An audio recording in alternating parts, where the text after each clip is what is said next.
안녕하십니까. 현대투자연구소 송조입니다. 시장은 미 연준의 강력한 긴축 메시지와 함께 이틀 연속 급락세를 보이고 있습니다. 자, 잠시 후에 이제 우리가 보도록 하겠지만 일단 그 나스닥 기준으로 이틀째 투매 수준으로 급락했기 때문에 3일째인 내일은 상당한 안정세를 차릴 것으로 예상이 되는데요. 이미 그 예상되는 악재였죠. 우리가 이제 그 악재를 두 가지로 구분합니다. 그 체계적 리스크 그리고 비체계적 리스크로 하는데, 비체계적 리스크가 이제 그 돌발적인 이제 악재를 의미하고, 이번에 그 미 연준의 금리 인상 시그널은 이제 그 체계적 리스크였죠. 일단 그 투매 이틀 혹은 3일 정도라면 시장에서 상당히 감내할 수 있지 않을까 생각이 되고 있습니다. 지금은 이제 사실 그 어떤 그 이성보다는 감성이 지배하는 그런 그 분위기라고 봐야 될 것 같아요. 일단 그 팔고 보자 그런 심리가 좀 팽배한 것 같은데, 투매 한 3일째 정도라면은 상당히 이성적인 어떤 시각에 또 그 저가 매수 기반도 유입될 가능성이 있다고 봐야 되겠죠. 자, 여하튼간에 오늘까지 힘들더라도 내일 이후부터는 상담은 좀 돌려놓을 가능성이 높지 않을까 생각됩니다. 자, 여하튼간에 이제 그 고물가, 고금리를 또 고금리 외에 또 우크라이나 사태까지 포함해서 증시 주변 여건은 상당히 어려운 그런 상황입니다. 자, 그런데 이제 그런 어떤 그 상황, 그런 환경 속에서도 엔다믹 시대와 함께 엔다믹이 우리가 수혜주라고 하죠. 관련주들은 어려운 상황 속에서도 본격적인 차별화 가능성이 높아 보이는데, 준비된 자료를 보면서 살펴보도록 하겠습니다. 자, 특히 엔다믹이 지금 이제 약세 기조하라도 엔다믹 관련주들이 시장을 좀 주도할 가능성이 높겠고, 말 그대로 이제 주도주 가능성이 높다고 보는 거죠. 지금 이제 고금리 고물까지 같이 연계된 거죠. 자, 그리고 또 하나 우리가 이제 지적해야 될 게 엔저, 지금 이제 엔저 현상입니다. 잠시 후에 또 엔달러 환율을 보도록 하는데, 엔화가 최근에 이제 달러 대비 급격하게 지금 절하가 되고 있어요. 우리나라 경제는 이제 일본 경제와 워낙 경쟁 관계 있는 부분들이 많기 때문에 그 엔저도 사실 그 굉장히 또 우리가 좀 경계해야 될 그런 어떤 그 재료가 아닌가 생각됩니다. 자, 오늘 그 엔담의 핵심 그 네 종목 말씀드리려고 하겠는데요. 전에도 이제 언급해드렸던 종목입니다. 롯데 관광개발, 그다음에 제주항공, 그다음에 하나투어 뭐 참 좋은 여행도 좋고요. 그다음에 이제 미용 관련주 해서 이제 바이오 플러스, 그리고 아울러서 이제 우리가 하이브는 이제 제가 그 일주일이면 최소한 3번 내지 4번 정도 계속해서 방송을 해드리고 있는데, 하이브 같은 경우 엔터테인먼트 관련주들도 철저하게 이제 엔다믹 수혜주다 이렇게 그 보시면 될 것 같습니다.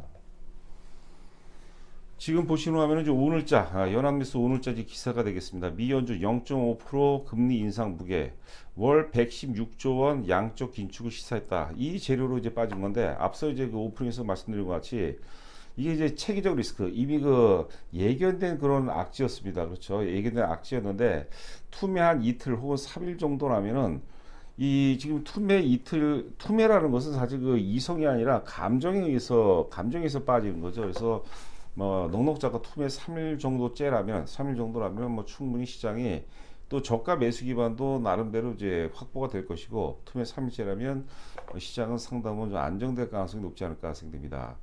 자, 아울러서 이제 여러분들 잘 아시다시피 원래 사실 그 0.5% 금리 인상은 3월 중에 예상이 됐었어요. 그래서 주가가 이제 2월달에 약세를 면치 못했는데, 이 우크라이나 사태하고 이제 겹쳐지면서 그게 이제 2개월 정도 연장된 거죠. 그러니까 우리가 충분히 그 추론 가능한, 예상 가능했던 악재다. 자, 단기적으로 또 이제 그 좀 올랐기 때문에 거기다 기술적 반락 그 타이밍과 함께 이제 그 이번에 긴축 그 시그널이 같이 겹쳐지면서 하락세로 이어지는 것이 아닌가. 자, 또 그런 생각을 또 해봅니다. 자, 지금 이제 보시는 화면은 나스닥 종합지수 연봉 차트입니다. 월봉이 아니라 연봉 차트가 되고, 연봉 차트 보시게 되면 이제 2000년도에 잘 아시다시피 이제 그 벤처 열풍으로 우리나라 전 세계적인 벤처 열풍과 함께 주가가 이제 과도하게 어마어마한 그 버블을 이제 동반하면서 벤처 열풍과 함께 이제 나스닥 지수가 최고점이 거의 한 5,000포인트 정도 수준이거든요.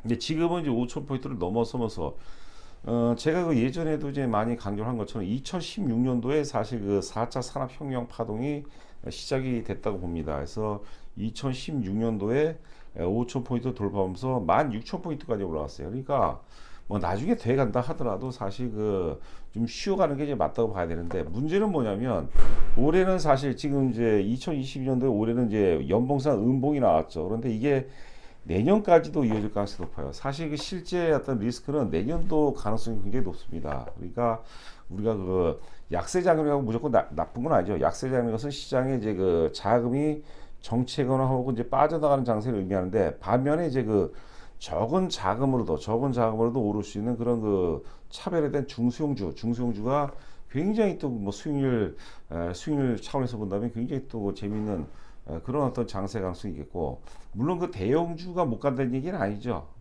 그러니까 고금리라든가 그다음에 고물가 혹은 엔저 이런 어떤 그 파고를 넘어설 만한 그런 이익 모멘텀이 있는 그런 그 대기업들은 당연히 뭐 주가가 뭐 올라갈 가능성이 높다, 이렇게 보시면 될 것 같아요. 그러니까 지금 제가 이제 그 나스닥 연봉 차트를 보여드리겠는데, 올해는 음봉 가능성이 높겠고, 역으로 다시 지금 시장이 16,000포인트를 돌파할 가능성은 제가 보기에는 굉장히 희박해요. 뭐 그런 뭐 누구나 다 공감하지 않을까 생각했는데, 올해 음봉이 나오고, 그다음에 내년도에도 이제 그 음봉이 나올 가능성이 높고, 최악의 경우 한 10,000포인트 정도 초반대까지 11,000에서 10,000포인트 사이까지도 뭐 받을 가능성이 높지 않다는 생각입니다. 왜 그러냐면요, 2020년도에 사실 그 존재하지 않았던, 우리도 놀랬죠. 코로나라는 그런 어떤 그 뭐 역병이죠, 일종의 역병이 도래하면서 거기에 따른 반동으로 어마어마한 유동성을 공부했어요. 어마어마한 유동성을. 그거로 인해서 이제 버블이 만들어진 건 버블이. 그래서 그 2020년 연봉 차트 내에서 이제 그 내까지는 이제 조정이 들어올 가능성이 높지 않을까 생각합니다. 대략적으로 한 11,000포인트 정도 예상하는데, 또 주가가 빠지게 되면 보통 연착륙이 아니라 이제 하드랜딩이죠. 경착륙 가능성이 높거든요. 그렇다면 한 10,000포인트 정도까지도 우리가 좀 염두를 해야 되지 않을까. 자, 그런 생각을 해보고요. 자, 지금 나스닥 일봉 차트입니다. 지금 이제 이틀 연속 거의 뭐 2%대 가까이 이제 투매 수준으로 빠졌는데, 내일은 이제 그 장 초반에는 좀 약하게 시작했다가 다시 되돌림 가능성이 높아요. 아니면 내일은 이제 소폭 또 뭐 상승 가능성이 있거든요. 그러니까 그게 중요한 게 아니라, 하여튼 그 이틀 동안은 나스닥 기준으로 이틀 동안은 사실 그 감정이 지배했다면 이제 내일서부터는 이제 합리적인 어떤 그 합리적인 세력들이 또 시장에 개입할 가능성이 있겠죠. 그렇다면은 내일 정도는 이성이 지배하는 그런 단계, 그런 어떤 그 국면이 펼쳐질 가능성이 높지 않을까 생각을 해보고 있습니다. 그러니까 오늘 사실 뭐 주식을 뭐 파는 것은 의미가 없다고 봐야 될 것 같아요. 자, 그리고 이제 그 아울러서 이제 그 고금리는 뭐 앞서도 설명해드렸고, 고물가 같은 경우는 이제 다 공감을 하죠. 지금 뭐 저도 이제 우리 그 처갓집 쪽이 우리 그 이제 애엄마 말고는 다 이제 미국에서 살고 있는데, 지금 이제 통화를 해보니까 물가가 어마어마하게, 유가를 비롯해서 물가가 엄청나게 지금 많이 올랐다고 그러죠. 우리나라도 지금 이제 사실 그 물가가 지금 많이 오른 그런 상태인데, 하여튼 그 고금리, 그 다음에 고물가, 그리고 이제 세 번째 변수가 지금 엔저입니다, 엔저. 그 앞서도 이제 말씀드렸죠. 우리나라 경제 구조가 일본 경제하고 이제 경쟁 관계 있는 게 굉장히 많아요. 그렇죠. 뭐 소재 산업재, 조선철강, 기계화학, 그 다음에 뭐 자동차도 그렇고 하여튼 그 등등이 겹쳐지는 경우가 굉장히 많거든요. 그러니까 이 또 엔저의 파고, 저는 이제 엔저 역시도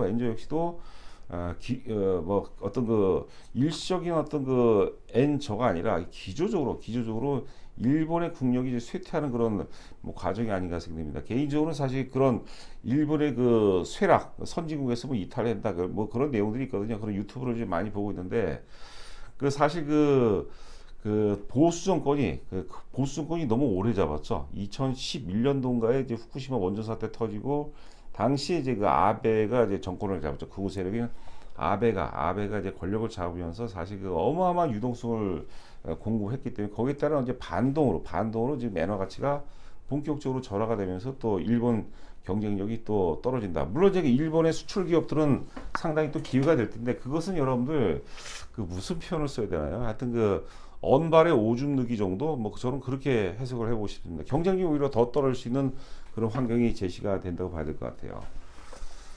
자, 이게 지금 보시는 화면 위에가 이제 그 월봉 차트입니다. 기간은 다 똑같아요. 2005년 1월서부터 이제 현재까지 월봉 차트인데, 위에가 현대차가 되어 있고, 아래가 지금 아래가 이제 그 엔달러 환율입니다. 엔달러 환율 보시게 되면은 우리가 이제 2007년도에 이제 서프라임 모기 지발 악재가 터지고, 그다음에 2008년도에 리먼 사태가 터지죠.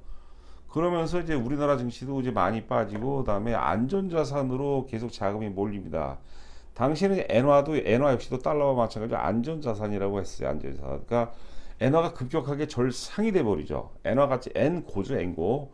자, 지금 이제 위에 차트는 이제 그 현대차인데 현대차가 당시에 물론 이제 자동차뿐만 아니라 우리가 차화정이라고 했어요. 차화정이 굉장히 많이 올랐어요. 2000한 8년도서부터 굉장히 주가가 많이 올랐는데 그때 이제 근거가 뭐냐면 이제 그 엔저였습니다. 죄송합니다. 엔고였어요. 엔고. 그 이제 현대차가 그러니까 주가가 크게 오르려면 올 수 있는 환경이 맞아야 되는데 뭐 여러 가지 복합적인 요소가 있으나 일본과 경쟁 관계에 있는 차도 뭐 컨셉이 비슷해요. 뭐 혼다나 현대차나 외국인들이 보면 잘 뭐 헷갈린다고들 많이 하는 것 같아요. 뭐 제가 궤변은 아니고 실제로 뭐 하여튼 디자인이라든가 뭐 좀 비슷한 것 같습니다. 여하튼간에 2008년도서부터 이제 서프라임 모기지 이후서부터 엔화 가치가 그 엔화가 강세를 보이면서 현대차를 비롯해서 차화정이 시장을 주도했다 이렇게 보시면 될 것 같아요. 그러니까 지금은 이제 반대가 되겠죠. 엔저 환경 속에서 잠시만요. 엔저 환경이라면 어떻습니까? 지금 엔화가 이제 다시 평가 절하가 될 때 2012년 이후에 엔화가 아베 정부가 들어서면서 뭐 우리가 그 뭡니까 어마어마하게 이제 어마어마한 유동성을 공급했죠. 그러면 엔화 가치가 떨어졌는데 그때 현대차는 또 주가가 큰 폭으로 빠졌어요. 27만 원대까지 올랐다가 27만 원대까지 올랐다가 10만 원이 뭐 위협받는 10만 원 초반까지 주가가 급나가는 그런 사태를 받았거든요. 그러니까 현대차라든가 자동차라든가 화학이라든가 정유 이런 것들은 엔화하고 사실 굉장히 밀접한 관계가 있다. 이렇게 보시는 것 같아요. 자, 지금 이제 그 핵심 네 종목입니다. 롯데관광개발 말씀 안 드려도 되죠. 지금 이제 주가는 이제 그 옆에 보고 박스권 등락인 것 같아요. 어제 같은 경우 어려운 환경 속에서도 이제 거래 수반과 함께 사실 그 좀 좋은 모습을 보이는데 오늘 전반적으로 지수가 이제 급락하다 보니까 같이 빠지고 있습니다. 지금 17,000원은 깰 가능성이 희박하고 뭐 이 정도 가격대라도 좀 사보는 것도 뭐 좋지 않을까 생각이 되는데요. 자, 지금 영업이익 보시면 이제 그 3년 연속 적자, 3년, 4년까지 2018년도도 별 볼일 없었고 2019년도 162억, 2020년도 714억, 작년에 1,300억 적자에서 물론 이제 전망시죠. 올해는 이제 흑자 전환 가능성이 대단히 높습니다. 뭐 호텔업이라든가 카지노, 여행업을 하기 때문에 이거는 우리가 어렵지 않게 예측할 수 있을 것 같아요. 주가가 이미 많이 오른 상태라면 사실 사기가 좀 부담이 되는데 주가가 지금 안 오른 상태죠. 옆으로 횡보하는 과정이기 때문에 우리가 충분히 안정성을 확보한 상태에서 또 이익을 동해 볼 수 있지 않나 생각이 되고요. 자, 오른쪽은 이제 제주항공입니다. 제주항공. 제가 이제 그런 말씀드렸죠. 국적 항공사들 대한항공이라든가 아시아나항공보다는 이제 제주항공이 좋다. 펀더멘탈도 상당히 탄탄합니다. 이제 2020년도 3,300억 적자에서 사이즈가 틀리죠. 3,300억 적자에서 죄송합니다. 이게 지금 제가 캡처를 좀 잘못 잡은 것 같네요. 자, 여하튼간에 이거는 좀 없는 걸 하고 제가 분기 실적을 제가 캡처를 잡은 것 같습니다. 분기 실적을. 자, 여하튼간에 이제 그 제주항공도 이제는 이제 올해 흑자 전환이 안 된다 하더라도 또 이제 제주항공이 또 그 좀 그 복잡한 게 뭐냐면 유가가 너무 많이 오르죠. 제트유가 굉장히 비싸거든요. 원가 중에서 사실 그 유가하고 밀접한 관계가 있습니다. 그래서 제주항공 올해 흑자 전환 가능성보다는 하여튼 그 적자폭이 축소가 되고 내년도 이후부터 이제 그 본격적으로 실적 턴어라운드 가능성이 높지 않을까 생각됩니다. 자, 대한항공이라든가 아시아나항공보다는 이제 제주항공이 좋습니다. 지금 이제 단기적으로 좀 올랐는데 이틀 정도 오른 수준이기 때문에 우리가 이틀 정도 오른 수준이기 때문에 부담스러워하지 마시고 이런 것들도 뭐 계속해서 우리가 매수 관점으로 접근해야 될 것 같고요. 자, 그다음에 좌하단에 보시면 이제 하나투어입니다. 하나투어도 지금 이제 2020년도에 1,100억 적자, 그다음에 작년 2021년도 1,200억 적자에서 올해도 적자인데 적자폭이 많이 축소가 되고 제가 지난번에 그 참 좋은 여행을 추천했다 하나투어를 바꿨는데 뭐 참 좋은 여행도 뭐 나쁘지는 않아요. 나쁘지 않은데 하나투어가 이번에 이제 코로나 과정 속에서 한 2년 동안에 구조조정 굉장히 잘했습니다. 구조조정을. 그런 회사들 굉장히 좋아지는 거예요. 오히려 위기 속에서 강해지는 그런 기업들. 그래서 하나투어도 우리가 계속해서 매수 관점으로 봐야 될 것 같고. 자, 마지막으로 이제 그 우하단에 이제 바이오플러스죠. 바이오플러스 같은 경우는 사실 필러 업체들이 꽤 됩니다. 우리나라 지금 대충 한 6개 정도 전후로 알고 있는데 이 지금 최근에 이제 가교제 관련돼서 계속해서 이슈화가 되고 있어요. 그런데 이제 바이오플러스는 가교제 논란 속에서 상당히 자유롭죠. HA 필러라고 해서 하이루론산 필러로인데 가교제를 쓰지 않기 때문에 새로운 어떤 그 기준, 표준화죠, 표준화. 우리가 그 독점 기업이 제일 좋은 기업이에요. 그리고 모든 어떤 그 경영자들, 오너들이 꿈꾸는 것은 독점 기업을 다 꿈꿀 겁니다. 그래서 표준화 독점이라는 게 있어요. 그래서 바이오플러스 이제 그런 관점으로 좀 접근해 볼 필요가 있는데 실적을 보시면 이제 그 2019년 영업이익이 이제 69억에서 2020년 어려운 환경 속에서도 이제 126억 그리고 작년에도 선방을 했어요. 182억. 이게 그 사실 독점형 기업의 어떤 특징이라고 봐야 될 것 같아요. 그리고 올해 예상 영업이 293억 정도를 예상하고 있는데 문제는 뭐냐면 이제 그 상장된 지가 얼마 안 됐기 때문에 그 보호 예수 물량 또 이슈가 있어요. 그거 여러분께서 잘 살펴보시고 이 파동 자체가 굉장히 센 파동이 나오잖아요. 그럼 그런 것들을 무시하고 또 많이 올라가는 것 같아요. 자, 현실적으로 한 28,000원 정도 아래 정도 살 수 있다면 좀 물려도 뭐 괜찮은 그런 가격대가 아닌가 생각됩니다. 바이오 플러스 이제 일봉을 좀 길게 보시면은 의미가 있어요. 특히 이제 일단 27,000원 정도 정도가 의미가 있어요. 27,000원대가 좀 저항선인데 돌파하고 사실 실질적인 첫 번째 눌림목 과정이라고 보여지거든요.